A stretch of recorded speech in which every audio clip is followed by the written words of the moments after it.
the inside story on the issues that affect you and your community. This is Local 12 Newsmakers. Few local failures are more fascinating or more misunderstood than the story of Cincinnati's rapid transit system. Colorful stories about why the subway portion of the system lies silent under Central Parkway abound, but few people have bothered to check those stories against the historical record. Every 6 months or so, someone projects a vision of how the subway fragment could be put to a practical use in the future, usually with little understanding of what survives. Good morning and welcome to Local 12 Newsmakers. The stories we tell about ourselves often reveal more about the society today and the people who are telling them than it does about historical reality. Cincinnatians who have been in a discouraging funk for decades love to quote Mark Twain about how everything is 20 years late here, even though no one can point to the original quote. We repeat the common wisdom that our love of steamboats in the 1850s blinded us to the potential of railroads in the 1850s, allowing Chicago to overtake us. The problem is it isn't true. And we love to tell stories and jokes about Cincinnati's unfinished subway that often begin those stupid Cincinnatians. The problem, very few people have bothered to check the complex economic, social, and political story that lies behind the Cincinnati rapid transit system and the subway that was one portion of the system. A new book, Cincinnati's Incomplete Subway, The Complete History, is the first attempt to tell the story systematically in a readable format. I am joined this morning by author Jacob Mecklenborg, a photojournalist and graphic designer who got plunged into this story because you wanted to see it, right? You wanted to see it through your camera? That's correct, right, and that was about 10 years ago. Fast forward now to last year, and I received an email one day, and someone asked, "Do you want to write a book on the subway?" And I said, "Not really," and not really. And but then when I saw the quality of the printing and so on they can do with the new books, I saw it as something that was going to be a really valuable thing to do.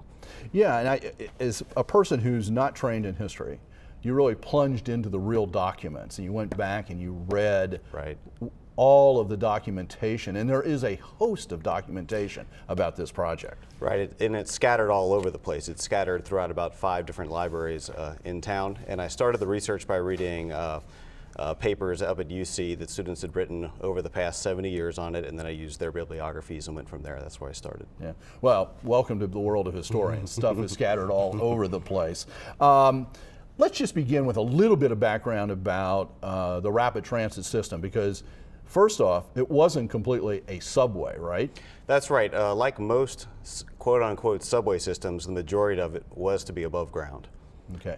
And how much is underground in the original? I think it was about 3 miles total. Yeah. Right. So if we take a look at a map, we've got a map that we can put up here.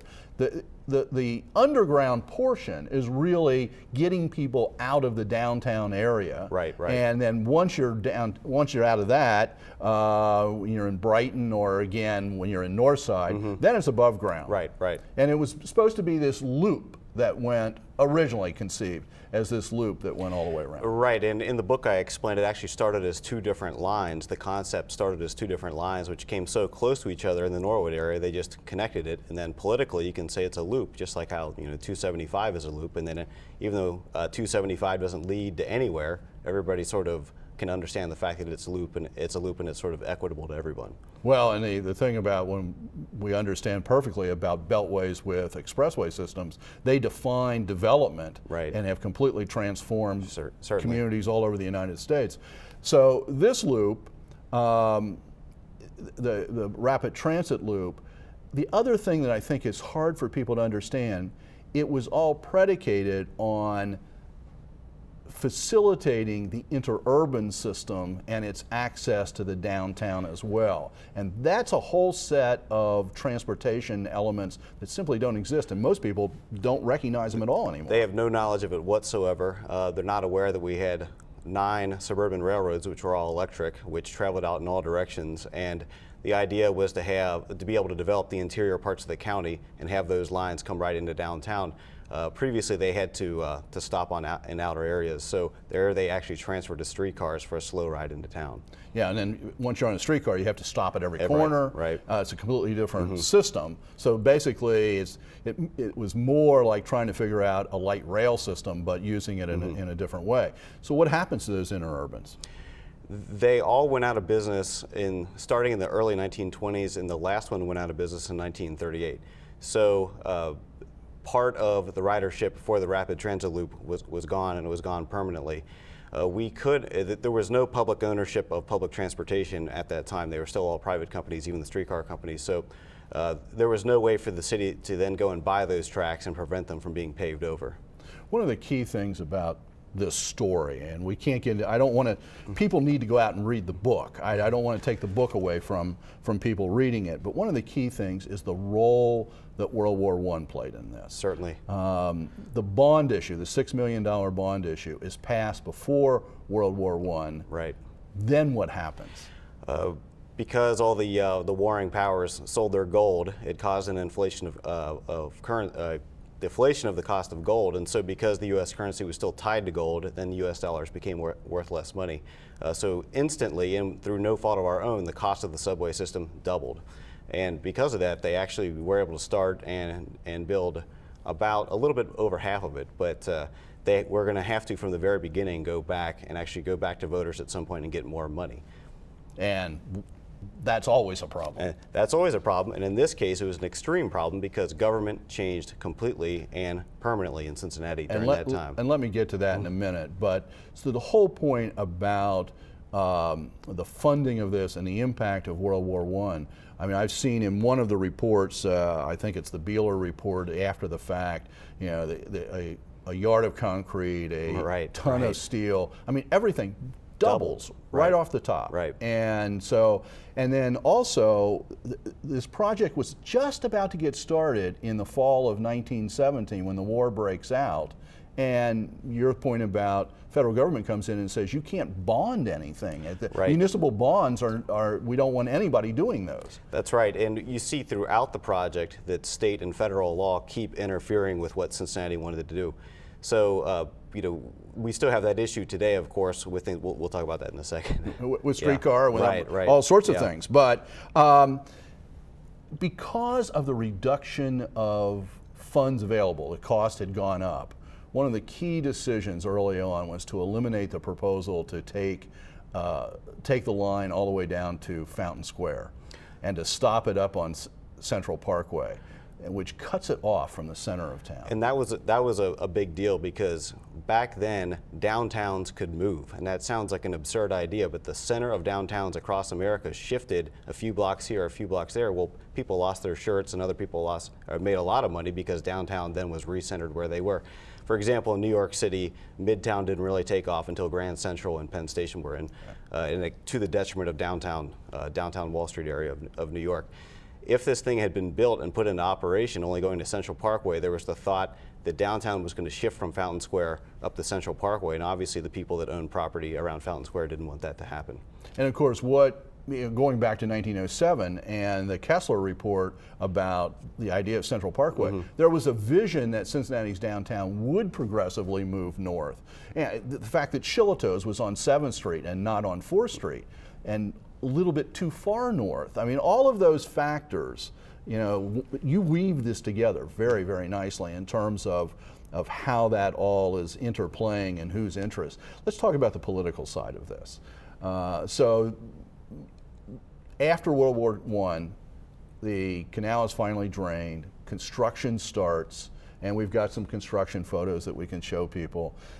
Basically in the old canal bed, the deepened canal bed, and they did the construction. By the way, before we get to the political part, what can you say about the construction? Was this a good job, or was this a sloppy job in terms of the design and construction? Well, it was actually a very simple project. That's part of the reason why it was even politically viable, was that the cost of it was very low compared to other subway systems around the country that were being proposed or had just been built. The tunnel that you see right here is actually built for specs of the era's freight and passenger trains, not just rapid transit trains. So there was this future possibility to actually use it as an entrance to a Union Station, which was also a very dangerous idea. The construction quality itself, it's obviously still here 90 years later, so you know, it was built fairly well. And the thing that I always point out to people is that if it wasn't being maintained and it wasn't essentially well built, Central Parkway would collapse. Which, that's why they have to maintain it, by the way. Right, So. absolutely. So now the political side. So this is started after World War I. This is a period of a lot of turmoil. There's a great change in the city's political leadership from the fall of 1923 to the fall of 1925. And with the emergence of the Charter Party, which was a reform party, which oddly enough we still have with us, counters American political experience in most places. But so the charter rights come in. What's the charter's approach on this, and particularly Murray Seasongood, the first mayor under the charter? The actual campaign for the charter reforms didn't focus on the subway or stopping the subway. Once they were in control, the Rapid Transit Commission was something that they couldn't control, and so they sort of picked this sort of fake political fight with the Rapid Transit Commission and blamed everything on them for the condition of it and purposely stalled the project. And they said it's the wrong kind of subway in the wrong place. We should have been building a streetcar subway, for example. So what they did was they introduced all kinds of confusion, and by the end of 4 years of Murray Seasongood being in office, no one could remember why the project actually started. You know, they had introduced so much myth, so much inaccuracy that people were actually convinced that it was built poorly, for example, that the dimensions were wrong, all these sorts of things that you still hear today, which is actually really incredible. And those are just the dimensions being wrong. Right. Those are the stories I grew up with. Right. The dimensions were all wrong. They couldn't find a car that fit inside. They couldn't find a car that would stay on the tracks. All of that's a lie. And that's absurd because it was actually built larger than to larger dimensions than most subway Right. tunnels. And number two, the stuff's custom built anyway, so it's a non-issue. Right. So what comes in here is politicians, in this case the Charterites and Murray Seasongood, use this as a way to hammer home on the difference between themselves and the old Right. political organization they had displaced, and blaming everything on them. I mean, the Cox regime absolutely was corrupt. Was this project specifically corrupt? I don't think so, and the reason is because a corrupt administration has to occasionally do something that everyone can agree is a nice thing to do. So they build parks, or they build monuments. In Cincinnati's case, they started General Hospital and they built this. And the waterworks also. And the waterworks, which is Right. absolutely key.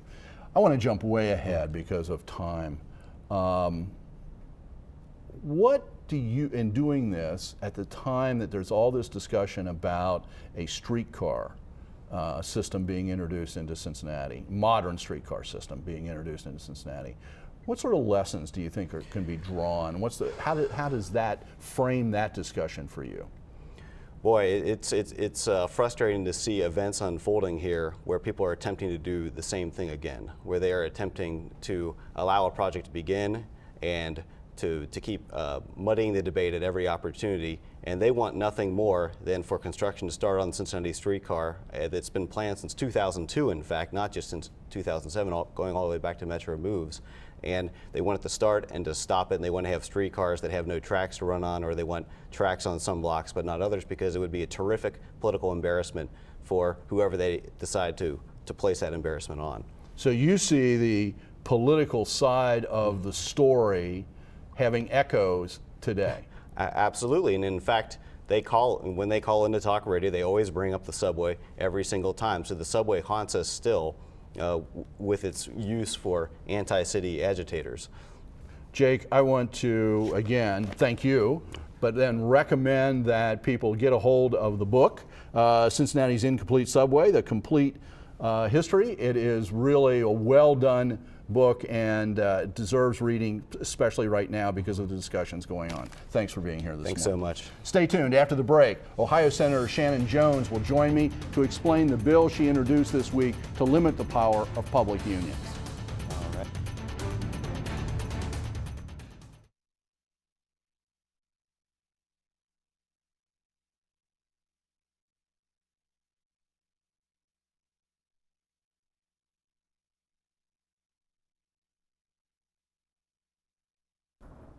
Welcome back. The percentage of the United States workforce that is unionized has been in steady decline. In 2010, 11.9% of the total workforce was unionized.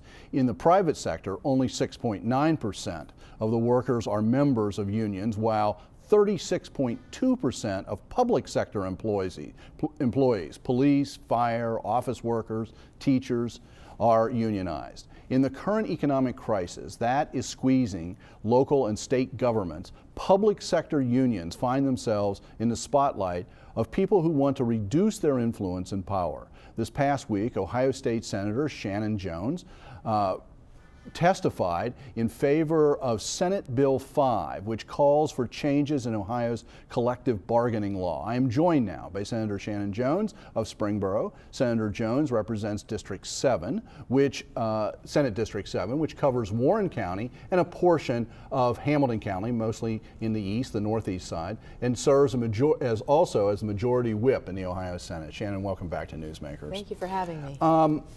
What's the motivation for this bill? Why introduce this now? Why push for this now? Look, I think tackling the collective bargaining issue was one of the things that we need to do to ensure Ohio's future prosperity. And let me tell you why.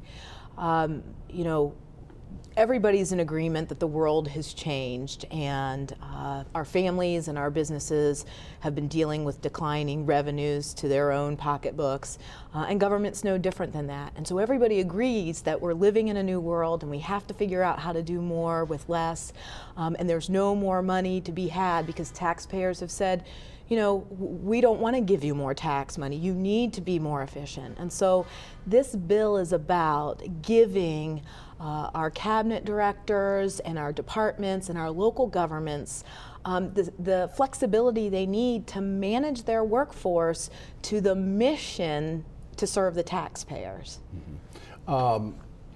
There's a lot of different levels, and there are differences here between the state and also local government. On the state level, one of the things that will happen is you will, if this was adopted, Senate Bill 5 would eliminate collective bargaining on the state level. That's right. Is that, how prevalent is that? How many state employees are under collective bargaining agreements? I know more about local. What about state? Sure, that's a great question. I'm not sure how many employees fall under collective bargaining agreements. I think there's about 70% of the state's workforce does. Okay. So by eliminating the collective bargaining statute for state employees and replacing it with a merit-based system, which means, pulling out of statute a salary schedule, pulling out, step increases, and saying we're going to go to a merit-based system. That will apply to all state employees. When you say merit-based system, you mean merit figured in terms of individuals? Mm-hmm. Exactly. And then does this address what the standards of that evaluation would be? What the bill does is, in addition to pulling out those things in statute that I just talked about, it will direct the director of the Department of Administrative Services to then put forth a merit-based system so that by rule we'll establish what that means. But in its practical implication, what it means is he's going to have to go out and sort of test the market and find out, what people, what the market will bear by way of salaries. And so we want good people in public service, so we're going to have to pay accordingly. Is the issue so much about salaries, or is it an issue about retirement and benefits, particularly health? Look, I think the issue is really about flexibility and giving the directors and cabinet level managers the ability to manage to the mission. And so, look, we can't continue on the trajectory that we've been on with salaries and benefits. Everybody's in agreement with that. So if we know we can't continue on that trajectory, how do we bring that curve down? So, what we're talking about is there's not going to be by law a mandatory raise simply because you've been there another year. We have to provide some flexibility to make determinations to manage to the mission. That is, what is it that taxpayers are expecting? They still want the high quality services, but they're asking us to do it with less. What will be the input of state employees in whatever new system emerges? Well, and look, through what voice? The director of the Department of Administrative Services would be the one that would establish that process. I think that their voice is the same as people in the private sector. They're going to have to establish salaries and create a work environment that people want to work in. And we want good, high quality people in the workforce, and we have tons of them in state government. This isn't about a value judgment. This is about, we have less money, so we've got to figure out how we're going to continue to provide good services. When we move to the local governments, this also has a lot of impacts for local governments, and one of those is around the whole area of safety forces. If I'm reading this correctly, you would eliminate binding arbitration for safety forces. Right. So if there's if the police union and the city, whatever city we're talking about, whatever union we're talking about,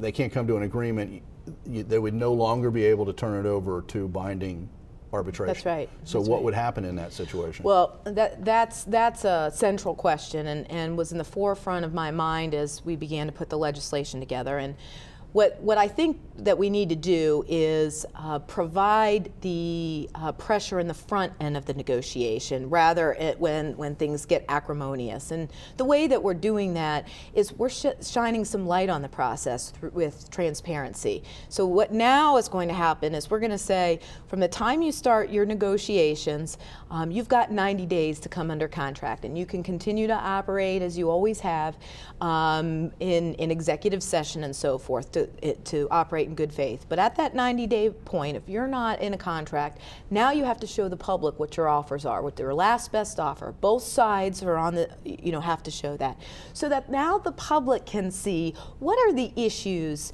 that are holding us up here. And I believe that if the public, in a very transparent fashion, understands the compensation, and that we're providing that information in a clear way, they're going to keep the negotiation on track. In the case of Cincinnati Public Schools and its teachers union last year, the negotiations went on for all practical purposes a little over a year. So you would say that after 90 days into that, under this system, everybody has to lay on the table That's right. where they are then, or their last offer. Their last best offer. This is when you've negotiated in 90 days. So the public then becomes involved, but there is no arbitrator and there is no decision yet. No, it's before there's a decision. So that's the point. It's putting the light on the process early. And so, look, I think that just the two sides knowing they're going to have to show their last best offer is going to be pressure. But if there are some legitimate issues that they haven't been able to work out in 90 days, they're still going to be allowed to pursue alternative dispute resolution or mediation or go to fact finding. But every time they're going to make a choice to extend the process, which is very, very costly for taxpayers, they're going to have to again show where their last best offer is. And also in relationship to that, the only things that will be negotiable will be wages, hours, and terms of conditions of employment.